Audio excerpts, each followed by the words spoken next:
and I'm going to talk to you about this today. It's quite a small group, so I'll try get to know you guys a little bit better and maybe potentially adapt the talk a little bit, but let's see how we go. So as I said, my name is Sam Hepburn. I'm actually a freelance community consultant, so I work for a number of different organizations. I started out my career in South Africa, actually in the hospitality industry, and then moved to London, realized I had this love for technology, but thought I needed to be a software developer, and so I was like, oh, never going to go into it. Ended up going to my first ever event whilst trying to be a software developer, and quickly realized the need for non-technical people in the technical space, and how developers or technical people were really good at sharing their knowledge, but really shit at bringing everyone together to do it, and that's how I grew my career, right? And so I've been doing that for about 8 years now, so hopefully I'm well-versed in tonight's topic and give you something. At the moment, though, my biggest things are during the day. I split my time by day and night. I'm running a conference called DevOps. It's a conference sort of grounded in the JVM technology. And then I work for a company called Sneak, which is a tool for developers to find vulnerabilities in the code. It's like a security tool. And I'm building a community for them. And then by night, I run something called Circle, which is a community for women in technology, but the aim is to empower women within this new age of work.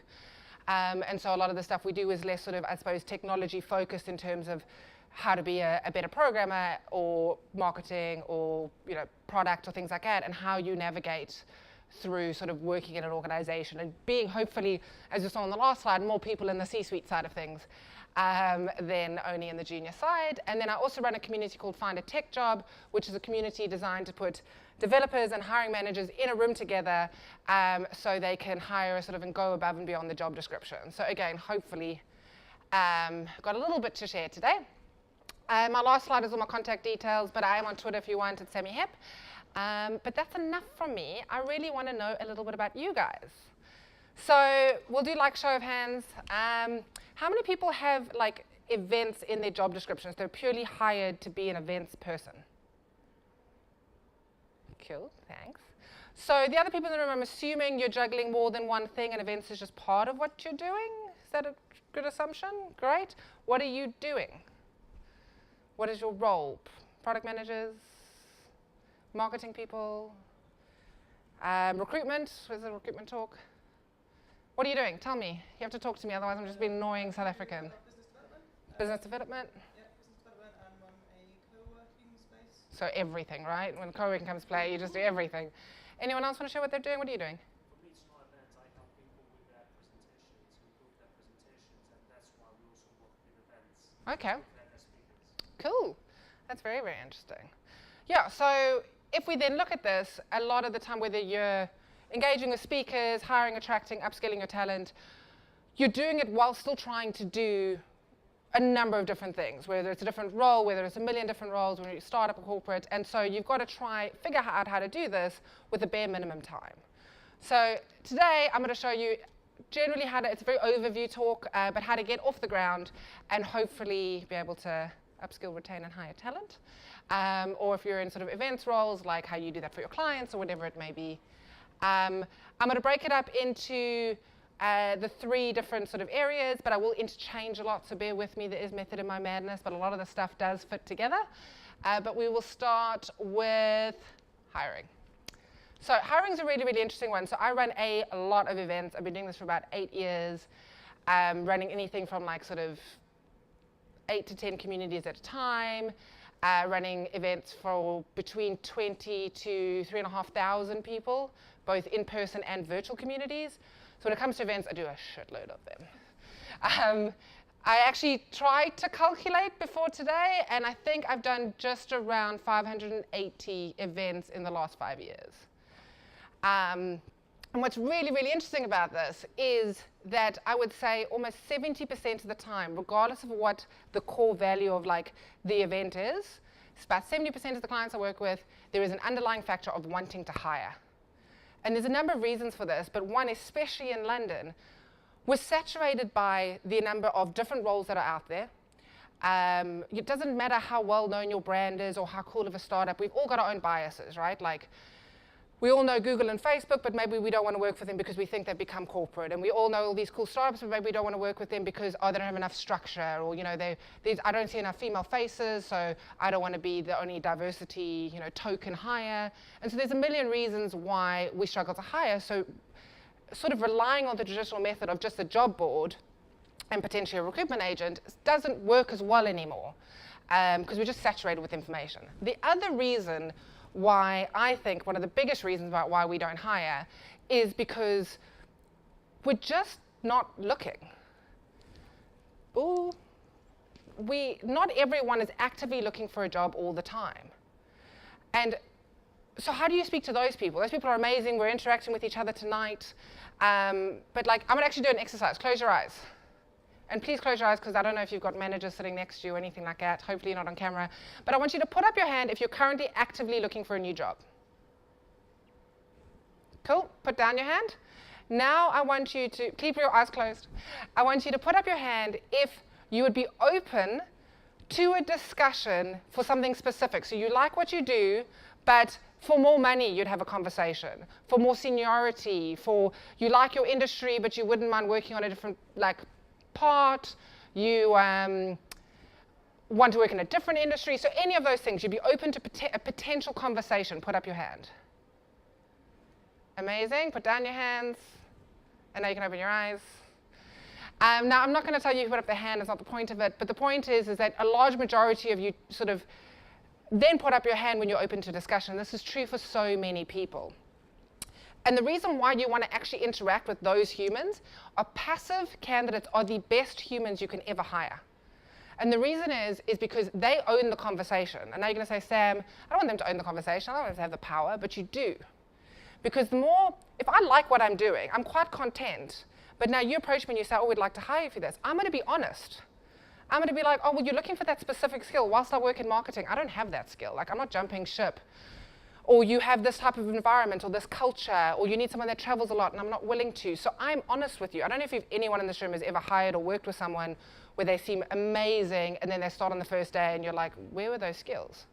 It's because they absolutely hated their last job, so they would tell you anything to get this job. And they probably believed it themselves that they wanted to work with you because they hated that one so much. But now if we've got the opportunity to hire with a passive candidate, we've got the opportunity to just have a frank conversation. I'm going to jump, tell you, method of my madness. We are going to now talk about upskilling and retaining talent. So I'm going to jump to this for a second because we're going to bring it all back. But if we look at upskilling and retaining talent, I did a little bit of a Google search, and this study is a little bit out of date, but it's still true to it, is that when people were asked why they actually left their job, a lot of it was due to lack of opportunity. And I think this comes down a lot to being able to be upskilled, be able to sort of grow in our role. We look at a lot of the time and we go, well, I'm not learning anything new. There's no room for growth because maybe we've got, especially now with this flat structure and hierarchy, we don't want a million managers, I can't go up. So what's the point? I'm going to leave.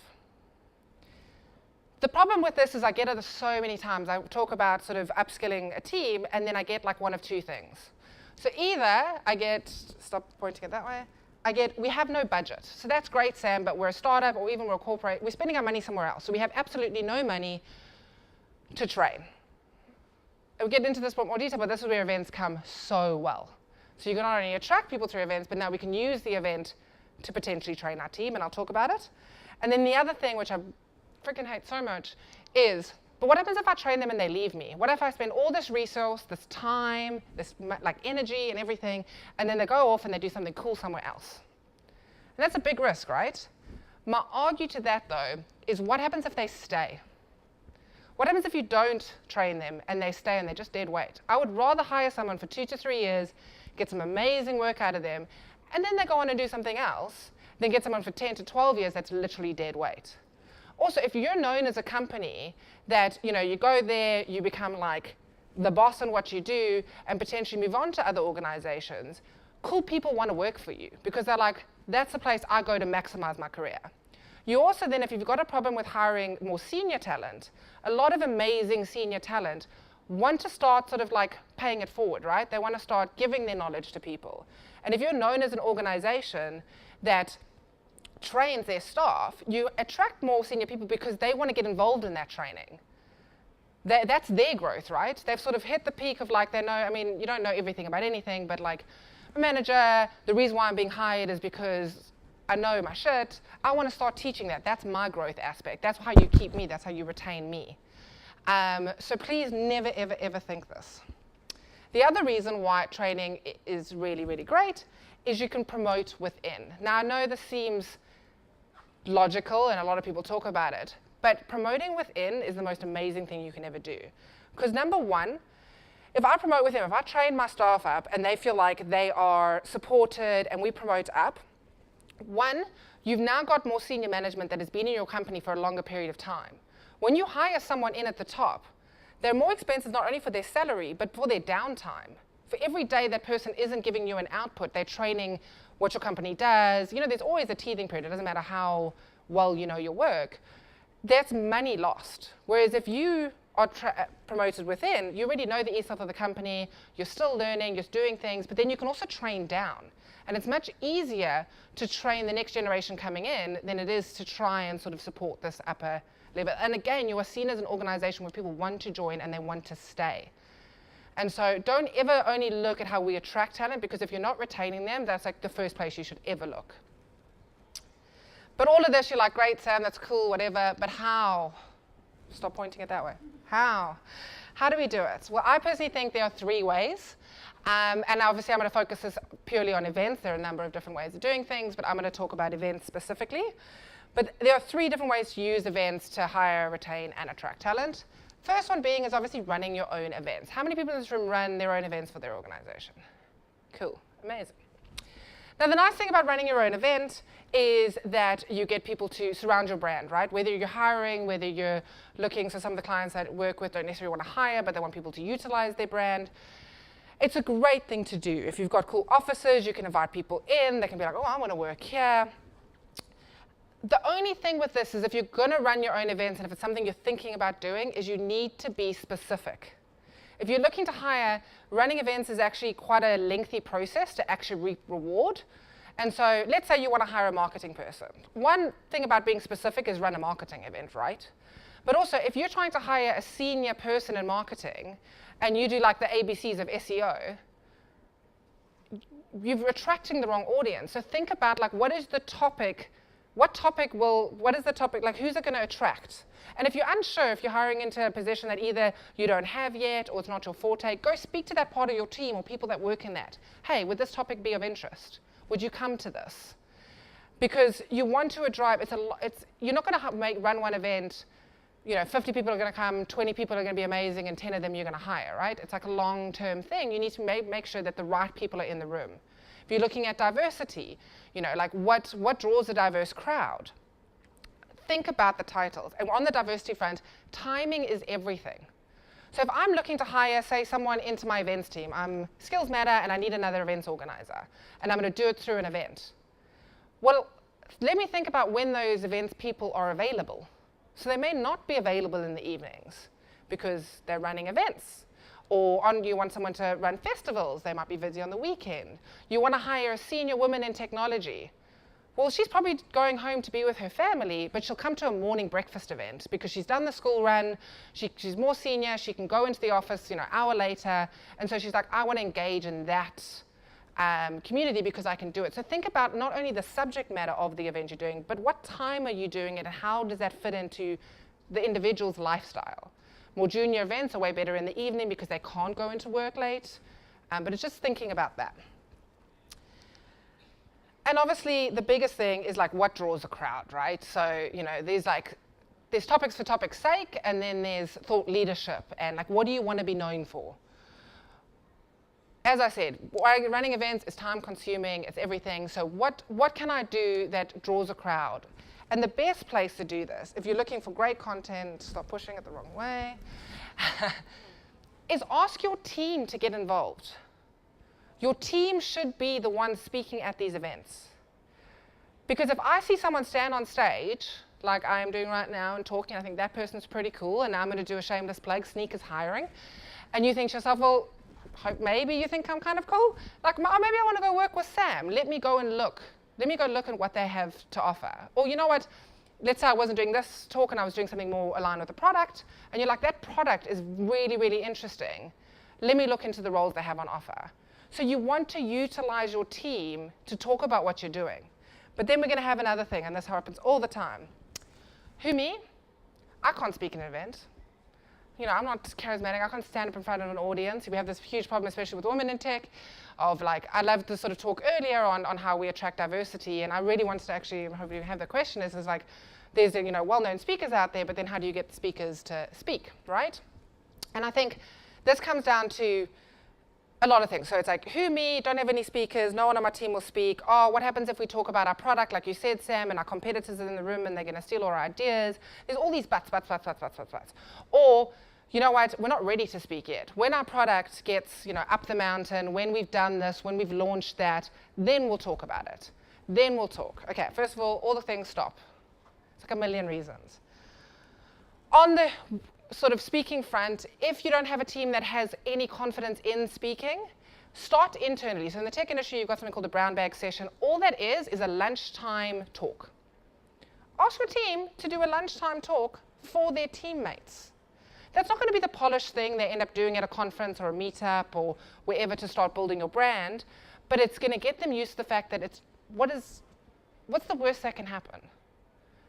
Like tonight, I'm going to go home and I'm going to realize, you know what, I forgot to say this and I should have said that, but you know no different, right? Like, we're going to talk about something and hopefully it's going to be okay. So have a brown bag session, talk to them. But the problem with this is you need to change the language. Because I know that I could turn to anyone in the room and say, hey, would you do a talk? And you'd be like, no, I'm not getting up. I don't have the time. Even me, like, who talks quite a bit, I don't have the time. Like, no. But if I change my language and instead of saying to your team, hey, will you speak open-endedly, what is that about? If I say, hey, you did this really cool thing the other day, and I'd really love you to share that with the rest of the team. Hey, you're working on the products in the moment, and our sales team really needs to know more about how the product works. Do you mind presenting to the sales team? Now I have a tangible thing. Now I go, well, I am scared, but I suppose that makes logical sense. Like, I know about the product and to speak about the product. The first time I ever did a talk, I was asked to give a talk at a software developer conference. I had just moved to London. I was working for a recruitment company, and they were like, will you give a session? And I was like, hell no, not going to happen. And I was helping organize events that were sort of mentoring junior developers, and they said, all we want you to do is talk about that mentoring program. And I was like, okay, well, I mean, that's, I suppose, yeah, I've been running it. All I'm going to do is talk about that. And don't get me wrong, I messed up a few times. I was scared. I had a lot of minions in my slides, and you'll see now in all my talks, I always have a minion somewhere. But it got me to realize that it's not the end of the world. And so you need to change your language and how you approach your team or individuals and things like that as to how you get them to speak, because it's not going to just happen overnight. And the other thing is, if you don't think anyone in your team is good enough to speak or has something to share, then you need to reevaluate the drawing board. Because if you're hiring people that you don't want to get in front of people to talk about your brand or your company, then you're hiring the wrong people. So there must be at least one person you can identify in your organization that might need some training in speaking. That's a skill, that's fine, but they'll have something to share. But when we get to the top of the mountain, Sam, then we'll speak about something. When we get better at something, then we'll talk about it. Always remember that there is someone ahead of you and someone behind you. There's always someone that's more, you know, so their product's more developed, their team's bigger, they've, you know, oh, we're not going to do any marketing events because we don't have a marketing person, right? Well, why not? Like, yes, you might need to get an external speaker, but you're showcasing that that is something that you want to be known in. I'll give an example. Uber, a great company, right? If I went to an event and the founder of Uber sat down and told me all about what they were doing, it would be amazing and it would be great and it would be inspirational. But they're valued at like a lot of money. I used to know the amount, I don't know it anymore. They're valued at a lot of money. And they're big and they're huge. And I might be, you know, working in a startup of like 50, 60 people, or just launching something, or in a completely different industry. So whilst that is inspirational, there's nothing tangible I can take back to my company or my day job and do with it. Whereas if the founder of ABC company stood up and gave a talk about how he survived the first year and is now profitable, that to me is way more interesting. That's tangible, right? You've got female software developers and you're like, hey, will you speak about this technology? Oh, I'm not an expert at JavaScript. That's fine. But you can do this one cool thing. Let's build a talk around that. Or let's just talk about the 5 things that we did that we completely fucked up with. So no one else can fuck up with it, right? Swearing a lot today, stop it. But just remember, like, there is always someone ahead and behind you, and it actually is way more personable to hear a talk from someone who's 3 or 4 steps in front of you, not 50 million. And the final thing, and I'm not going to touch this too much, on data and secrets, is just anonymize it. You don't want to tell people what clients you work with. Don't put the clients on the board. You don't want to talk about the exact numbers and figures of what you're doing. Round them up, round them down, do different things, but you can talk about things and you can anonymize it. The thing with this is if anyone's working in an industry, is anyone here working in like finance or an industry that generally you can't really share stuff? Okay, I'll touch on this very lightly because it's not as specific. But the thing about sharing data is really, really interesting, even if you're sending humans to like go-to events. If I don't know what I'm allowed to talk about, I talk about nothing, right? And so when I'm at like later we're gonna have drinks, we're gonna talk, and you can say, Sam, what do you do? And if I can't share what I do and get that validation from another human who goes, oh, that's really cool, tell me more about it, I'm less likely to actually stay in your organization because I don't feel cool. Whereas if I can share what I do and someone's like, oh, that's really, really cool, I wish I could do that or something like that, I get that validation of like, oh, life's not that bad at this company. And 2, I start attracting people who go, oh, let's look into it. So if you do have any restricts or people don't know how to share information about what you're doing, you need to start educating your team on how they do that because you won't attract or keep talent without them being empowered. As I said, I'm working for Sneak at the moment. I've been there for 2 months. I knew nothing about the security industry. Fine, I'd run events in technology, but they are a company that helps you find vulnerabilities in your code. Like, what the hell is that? But they sat down and they explained that to me, and they, dumbed it down in a way that now I'll stand on a booth and I'll do a live demo and I'll admit when I'm wrong, like when I don't know what I'm talking about, but I feel empowered. And so I'm more likely, yes, I'm contracting there at the moment, but like we've extended it like 5 times over because I actually really love working for them because I'm even growing as a human, and they don't need to invest in me. I'm a contractor, right? You come in, you do your work, you leave. They're retaining their talent even with someone that they haven't even hired. So think about that. And I think that was the secret I was going to talk about, so we'll go on. But the thing is that when you run your own events, it's bloody hard. It's so hard. If you're looking to hire more than one type of person, you can't run an event. You need to be a thought leader in the space in order to hire, right? And so if you're hiring for like one person in marketing and one person in sales and one person in product, you can't run a marketing community and a sales one and a product one to drive enough attention so that in like 6 months' time you can hire. Like, it's just, you humans, you have other things to do. It's not going to happen. So I say if you're going to do face-to-face events, pick something you want to be known for because that'll attract, right? So if you're in like food and beverage, talk about technology in the food space or fintech and things like that. Be thought leaders in that so you can build up your brand and start attracting people who go, oh, I really want to work for that company. And then partner events. Partner with other event organizers to utilize their community. As I said, I run a community for people interested in, like with the Women in Tech one, right? People engage with us, so we're hosting an event at the Telegraph in 2 weeks about management and how it's called I'm a Manager Now What, because we get promoted and then we're like, what the hell are we doing? And one of the things obviously is they want to attract women to come and join their organization, but we're doing it in a partnership way. It's almost like, what's the point? Like, if you're going to look at hiring Java developers, you can either start a Java community and try build it up, or you can go, well, let's go speak to the London Java community and see if they will partner with us, or Skills Matter, or people are already doing it. So find what you want to leverage. I mean, I Googled tech meetups. I got 48 in London, like in the next week. There was way more. I said like literally technology. I didn't even put in like Java, Python. So there is an event out there all the time. The nice thing about the events is it's free training. You're sending your team to go and interact with other humans to potentially hire them, but at the same time, when you engage in an event, you don't want to just send your like HR people. Because whilst that's really interesting and they can talk, you want to go beyond the job description. Also, we hire enough for culture fit, right?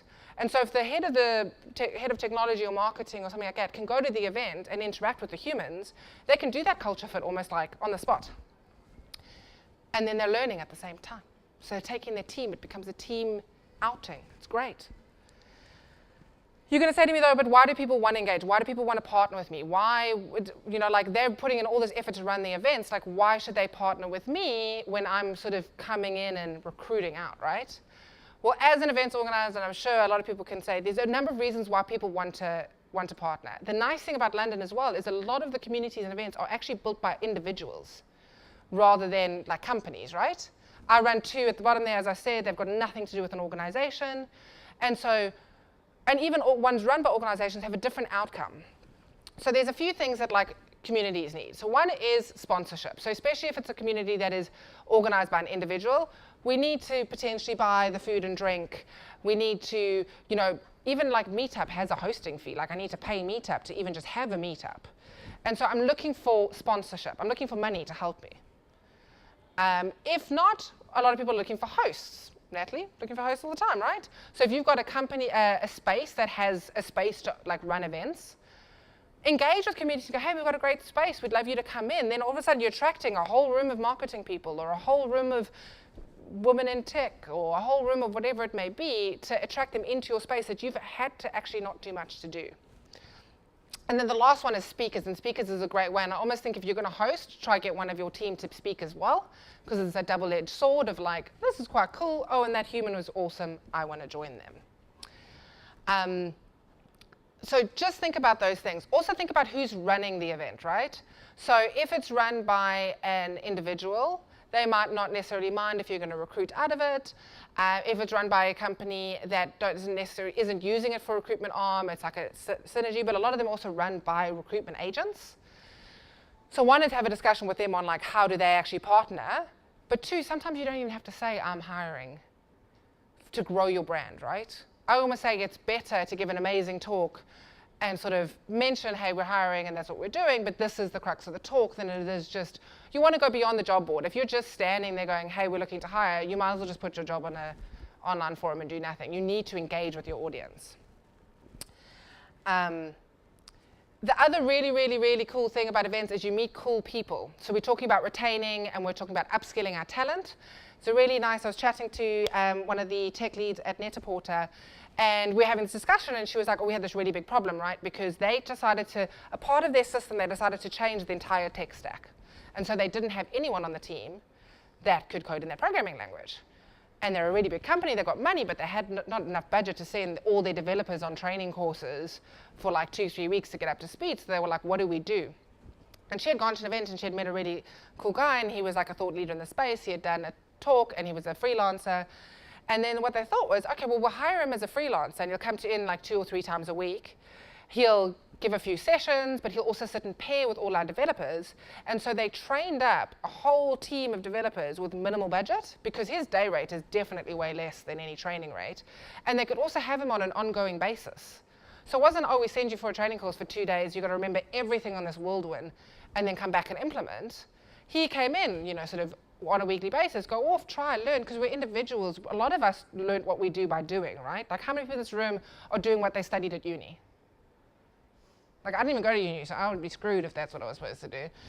So we're constantly learning. We just need a little bit of help and validation on like, well, I've self-taught myself this. Is this what the industry kind of needs? Oh, here's a human who's a thought leader. Can you guide me? I'm kind of stuck here. So think about it that way as well. You don't need to do education and upskilling in like a traditional way. And the third thing is conferences. We spoke a little bit earlier about conferences, but conferences are a great way to hire, retain, and attract.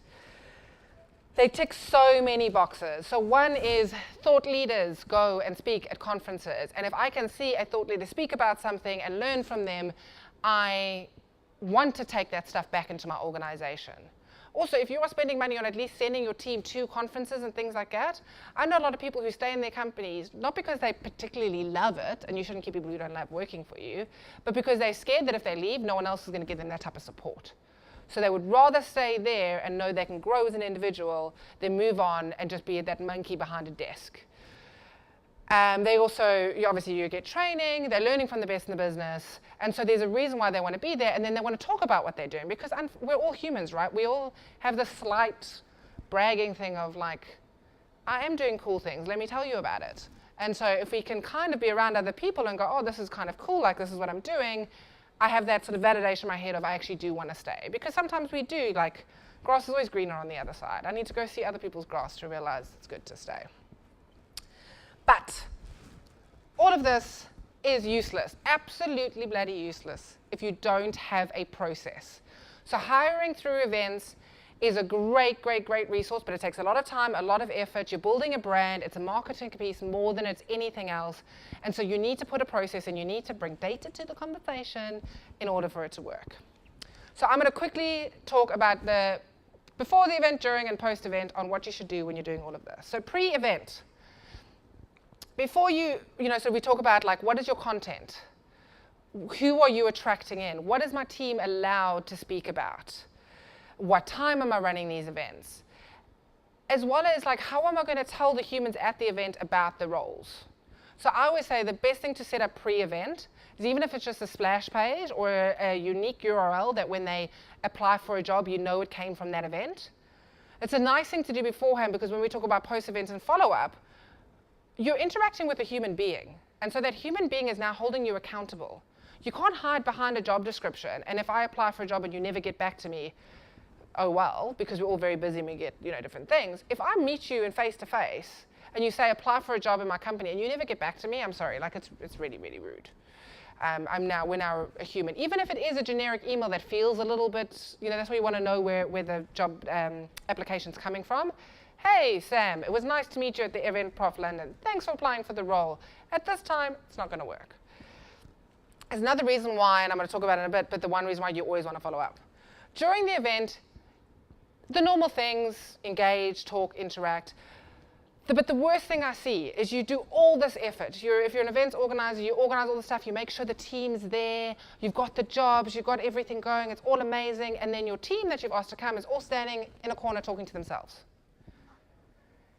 It is a work thing. It is not a social thing. They need to be out, they need to be talking to other people, they need to be engaging. Otherwise, you are doing the exact same thing. You are just literally a human job board where you go, apply for my roles, you walk out, and you might as well have just not done anything. This is a unique thing where you can speak face-to-face with other humans, speak to them. Because also, people are really, really crap at writing CVs, right? We probably miss a lot of great candidates because we look at the CV and we judge. We have unconscious bias. We struggle to hire, sort of women. We struggle to hire a lot of things. I'm highly dyslexic, so if I do get people to proofread, and Grammarly is like my best friend in the entire world. But if someone judged me on that, like I would never be hired. Some people have no design eye. So when you're thinking about who you're hiring, think about what skill they need to have. If I was being hired for a copywriting role and I had spelling mistakes on my CV, by all means, it's kind of my job. But if I'm being hired for building communities, you want to check if I'm personable, you want to check if I can interact with people, if I can bring people together, that stuff is not going to be on my CV, but that's all we get to see if we do traditional hiring. So now you've got this unique thing of being able to interact with people, interact with them. And then, as I said, follow-up is like the best thing you can do. Even if it is just a generic message, whatever it may be, follow up with these people. One, you will get humans in the room that you do not want to hire. I can almost guarantee it. But you never know when they are, so they might be too junior. A lot of people tell me, I'm looking for more senior people, right? Those people become senior. The reason why I'm working at Sneak at the moment is 8 years ago, I met the guy who's currently the head of developer relations when I ran my first ever community. And 8 years on, he reached out and said, now I want to hire you. If he had been a douchebag to me then, I would have said no. And so we kept that relationship. I don't mean you need to keep your relationship like a strong friendship bond with everyone you meet, but at least be nice to them. Also, people talk to each other. The industry is smaller than you think. Follow up. I'll tell you also a nice story about following up. So I met she's no longer working there, but she was the HR manager from Unijuno at an event, and after the event she reached out to me and said, hey, I want to hire you, and I said, no, thank you, because I really like my job. I was working for a company called General Assembly, absolutely love what they did. Yeah, I had good days and bad days, but I wasn't looking. And this is where a lot of people will stop. They'll go, I tried, right? I did everything you said, Sam. I did the follow-up. She said, no, great. What this woman said to me was, okay, fine, no problem. You're happy with where you are. But do you mind if I take you for lunch? Because your profile is kind of what we're looking for. Maybe you can give us some guidance on where we're hitting it wrong, right? Like if you're looking to hire more diverse people, put your job descriptions in front of a diverse audience, right? Like, what is the screaming to you? And so I was like, okay, well, one, kind of bragging rights. She wants to pick my brain. Great. She's going to buy me lunch, free lunch. I'll go. And so we went for lunch, and she told me all about the role because she wanted my opinion, right? And the more she told me about the role, the more I was like, wow, like this kind of like fits. So I, up until that point, hadn't had like sort of community in my job title. I'd always been building communities, but because it was such a new thing when I first started, no one really understood what it was I did. And this company was going to give me a role that I could actually do what I do. The salary was pretty good. And the more they sort of spoke about it, the more I was like, well, I almost like don't know how to say no. But I still said, actually, nah. And she was like, okay, I understand you're happy. I understand everything. But what would make you leave? What would make you, like, what are you looking for? Let's have, and again, down to that passive thing of let's have a human conversation. For me, it wasn't money. Like, yes, I need to know my worth. But for me, like, it's like team and engagement and what I'm building. And so we had a discussion around what my progression would look like, what they were doing, their ideas, their thoughts, to the point where I went back to the general manager of General Assembly and had a discussion with him about it. Like, who does that? Who goes to their boss and goes, I'm thinking of leaving you. Shall we chat about this? And after we spoke about everything, he was like, well, it's kind of like, I don't want to see you go, but this seems like the perfect opportunity for you. And I left on such good terms there that I now go back and freelance with them. It wasn't just like, peace out, I'm out of here. And so just think about how you engage. I don't mean to say every human you meet, you must take them for lunch and then bribe them and eventually they'll come. But just think about it as like, we are human and we do show vulnerability and we take time to warm up. And sometimes we say no, not because we don't want to, but because we're scared. Scared of the unknown. Rather the devil you know than the devil you don't know. The other thing I want you to think about during this whole process, and I've sort of mentioned it before, but we are just human beings. If you meet a person at an event and you think they're awesome and then you bring them in for an interview and you're like, who the hell was that person? That was not the person I met at the event. I'm at an event, my guard's down, we're having a beer, of course I'll chat to you. Now you bring me in for an interview, it's a stressful situation. And so just think about that and have a little bit of empathy when that person changes a bit. How can you make them feel more comfortable? What type of role will they be doing and what do I need out of them? You know, like as I said, if it's a very front-facing role, they probably need to be comfortable in awkward situations. If it's a role where, you know what, they need to get along with their team and their colleagues, and you need to validate whether they warm up after a few periods, take them for 3 or 4 interviews and keep one constant human in the room all the time so they build a rapport with them. You can then start to see if that person will be right. And the last thing I say is please, please, please, please, please just be nice to people. I spoke about it earlier, but so I, because of what I do, I run a lot of events and I know a lot of companies, right? And so a lot of companies will come to me and be like, oh, if you know anyone with a skill, please let us know. We're really struggling to hire. And then because of what I do, I meet people with those skills. And I'm like, great. Like, did you know this company's hiring? Like, I could introduce you if you wanted.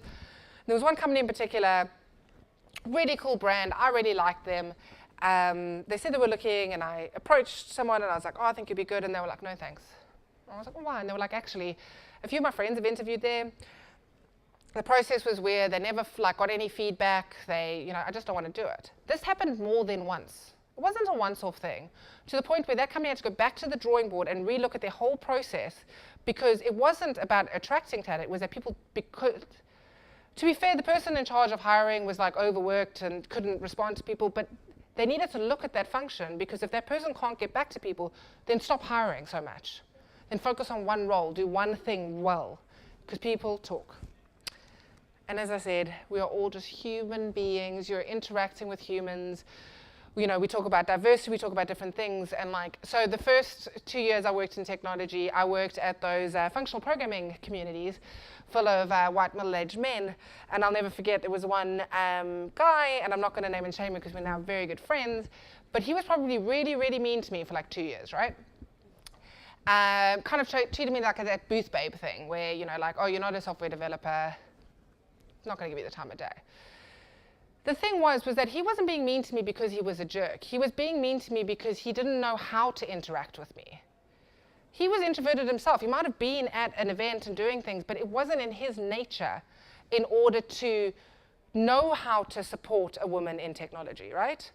And so we all need to check our body language and how we interact with people, but have that tiny bit of empathy and think about why is this human acting this way? Because 90% of the time, it is not because they're complete idiots and horrible people. It's because they have their own securities and they're trying to build up a wall to get over it. So just think about that a little bit. But as I said, in conclusion, be specific if you're running events or what you're engaging with. Look at partnering. Partnering is a great way to grow your brand and your process. Set up the process though, please, so important. Follow up, so much. And empower your team. especially if you've got great women sitting in your role, why not be the place that sends, when they're looking for those speakers to speak at conferences, that are identifying, because you've helped your team be that minority, be that person who is comfortable. Like there are the keynote female speakers that speak everywhere, and then there's this void. And it's not like people don't have anything to share, they just need to be supported and helped. So empower your team to be that. But that's all from me. This is me.